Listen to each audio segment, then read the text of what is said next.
एक जुनूनी हालत में एक दोनों साइडों पे जो अवाम के का नुकसान करने का इरादा रखा है, मैं उसके हवाले से बात करूंगी।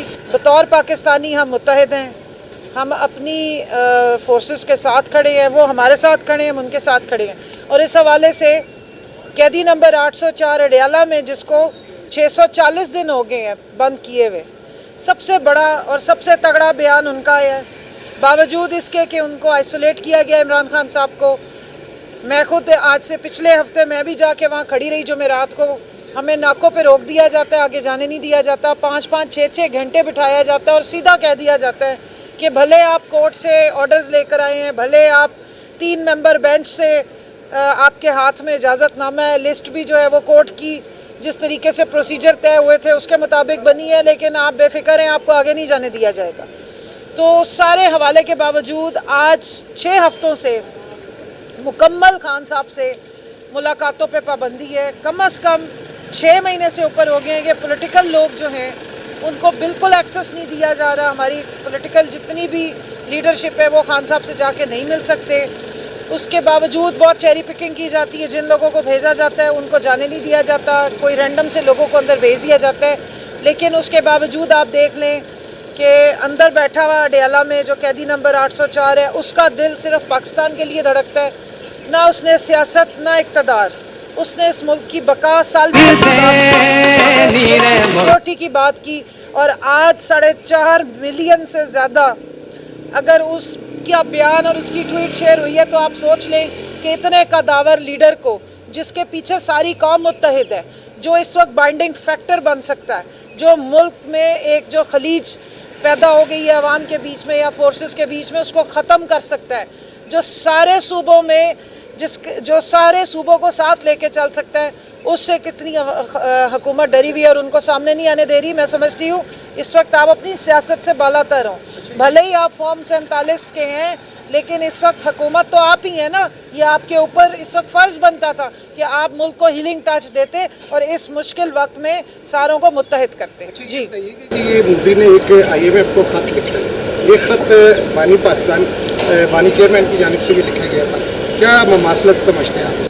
देखिए जी, मोदी साहब की जो भी एक्शंस है उस पर जो रिएक्शन आना चाहिए वो तो आना चाहिए इस्लामाबाद से, और वहाँ से तो हमें कोई रिएक्शन नज़र नहीं आ रहा।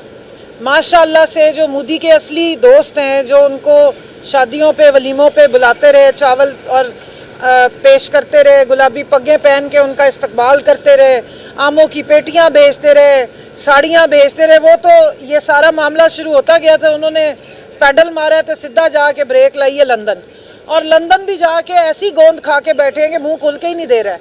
तो मैं तो पूछूंगी कि नवाज शरीफ साहब आपके इतने यारे गार हैं, आपने तो उनसे अलग से मुलाकातें की हैं, आपकी उनके साथ बड़ी दोस्तियां ताल्लुकात हैं, आपके उनके साथ बिजनेसेस हैं, आपके तरफ से जवाब क्यों नहीं जाता? और ये वाहिद हुकूमत है जो इनकी के निगरान हुकूमत थी, फिर इन्होंने हमारी जब हुकूमत गिराई, इमरान खान की साजिश करके हुकूमत गिराई, उस वक्त इनकी शरीफों की और जरदारी साहब की हुकूमत को जो है वो मुसल्लत किया गया। अब तीसरी दफ़ा जो है पिछले 3 सालों में ये तीसरी हुकूमत है, और माशाल्लाह 3 सालों में 3 दफ़ा IMF का प्रोग्राम भी लेके बैठे हुए हैं।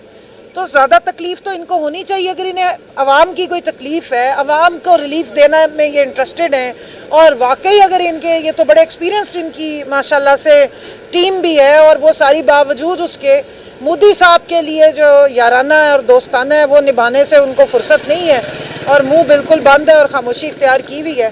तो मैं उनको याद कराऊंगी कि कबूतर तो आपने उड़ाए थे आके, VIP ट्रीटमेंट और प्रोटोकॉल के साथ तो आपको लाया गया था, तो थोड़ी सी उसी चीज़ का थोड़ा रिटर्न कर दें इस कौम को कि आपने जो मीनार पाकिस्तान में आके कबूतर उड़ाए, उसके बाद लोगों को कोई होप दी या जो भी किया, उस हवाले से आपको याद रखना चाहिए कि आप ही के भाई की हुकूमत में लगाई गई है, आपकी बेटी एक सबसे बड़े जो सूबे में इस वक्त CM बनाई गई है, तो आपका इतना फ़र्ज़ बनता है कि मोदी साहब के एक्शंस पे रिएक्शन आपकी तरफ से आना चाहिए। मैं बिल्कुल उसकी हिमायत नहीं करती। ये तो एक मैलाफाइडी पे मबनी है, और इस पे हुकूमत को पाकिस्तान के इंटरेस्ट को ज़हन में रखना चाहिए। अपने पर्सनल जो भी इनके बिजनेसेस हैं, शरीफ एम्पायर जो खड़ा किया गया और मोदी के साथ इनकी जो भी कोलैबोरेशन, उसको साइड पे रखें। और उसके साथ साथ बिलावल साहब ने भी एक बयान दिया है मैं उनका भी बयान सुन रही थी, उस बयान की बिल्कुल वैसी ममासलत है जैसी ख्वाजा आसिफ साहब का बयान आया है। और शर्म की बात यह है कि अब हमारे डिफेंस मिनिस्टर साहब का बयान जो है वो हमारे ख़िलाफ़, पाकिस्तान के ख़िलाफ़, पाकिस्तान की अफवाज के ख़िलाफ़ जो है वो अक़वाम मुत्तहिदा में इंडिया ने जाके उसको पेश कर दिया। तो इस तरह के बयानात दिए जा रहे हैं। OIC होने वाली थी दूसरी दफ़ा भी, पहली दफ़ा भी, उस टाइम पे भी बयानात आने शुरू हो गए थे, तब भी बिलावल साहब ने बाइकआउट की बात की थी। तो अवाम के लिए इस वक्त इनकी बात करनी जो है ना बहुत ज़रूरी है।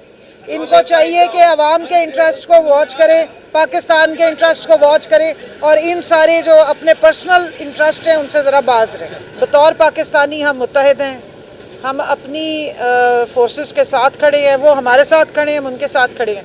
और इस हवाले से कैदी नंबर 804 अडयाला में जिसको 640 दिन हो गए हैं बंद किए हुए, सबसे बड़ा और सबसे तगड़ा बयान उनका है। बावजूद इसके कि उनको आइसोलेट किया गया इमरान खान साहब को, मैं खुद आज से पिछले हफ्ते मैं भी जाके वहाँ खड़ी रही जुमेरात को, हमें नाकों पे रोक दिया जाता है, आगे जाने नहीं दिया जाता, 5-5, 6-6 घंटे बिठाया जाता है और सीधा कह दिया जाता है कि भले आप कोर्ट से ऑर्डर्स लेकर आए हैं, भले आप 3 मेंबर बेंच से आपके हाथ में इजाज़तनामा है, लिस्ट भी जो है वो कोर्ट की जिस तरीके से प्रोसीजर तय हुए थे उसके मुताबिक बनी है, लेकिन आप बेफिक्र हैं, आपको आगे नहीं जाने दिया जाएगा। तो सारे हवाले के बावजूद आज 6 हफ्तों से मुकम्मल खान साहब से मुलाकातों पे पाबंदी है। कम से कम 6 महीने से ऊपर हो गए हैं कि पॉलिटिकल लोग जो हैं उनको बिल्कुल एक्सेस नहीं दिया जा रहा। हमारी पॉलिटिकल जितनी भी लीडरशिप है वो खान साहब से जाके नहीं मिल सकते। उसके बावजूद बहुत चेरी पिकिंग की जाती है, जिन लोगों को भेजा जाता है उनको जाने नहीं दिया जाता, कोई रैंडम से लोगों को अंदर भेज दिया जाता है। लेकिन उसके बावजूद आप देख लें कि अंदर बैठा हुआ अडयाला में जो कैदी नंबर 804 है उसका दिल सिर्फ पाकिस्तान के लिए धड़कता है। ना उसने सियासत ना इक़्तिदार, उसने इस मुल्क की बका साल सिक्योरिटी की बात की। और आज 4.5 मिलियन से ज़्यादा अगर उसका बयान और उसकी ट्वीट शेयर हुई है तो आप सोच लें कि इतने कदावर लीडर को, जिसके पीछे सारी कौम मुत्तहिद है, जो इस वक्त बाइंडिंग फैक्टर बन सकता है, जो मुल्क में एक जो खलीज पैदा हो गई है अवाम के बीच में या फोर्सेस के बीच में, उसको ख़त्म कर सकता है, जो सारे सूबों में जो सारे सूबों को साथ लेके चल सकता है, उससे कितनी हुकूमत डरी हुई है और उनको सामने नहीं आने दे रही। मैं समझती हूँ इस वक्त आप अपनी सियासत से बालातर हो, भले ही आप फॉर्म 47 के हैं, लेकिन इस वक्त हुकूमत तो आप ही है ना। ये आपके ऊपर इस वक्त फ़र्ज़ बनता था कि आप मुल्क को हीलिंग टच देते और इस मुश्किल वक्त में सारों को मुत्तहिद करते। जी, थैंक यू। अस्सलाम वालेकुम।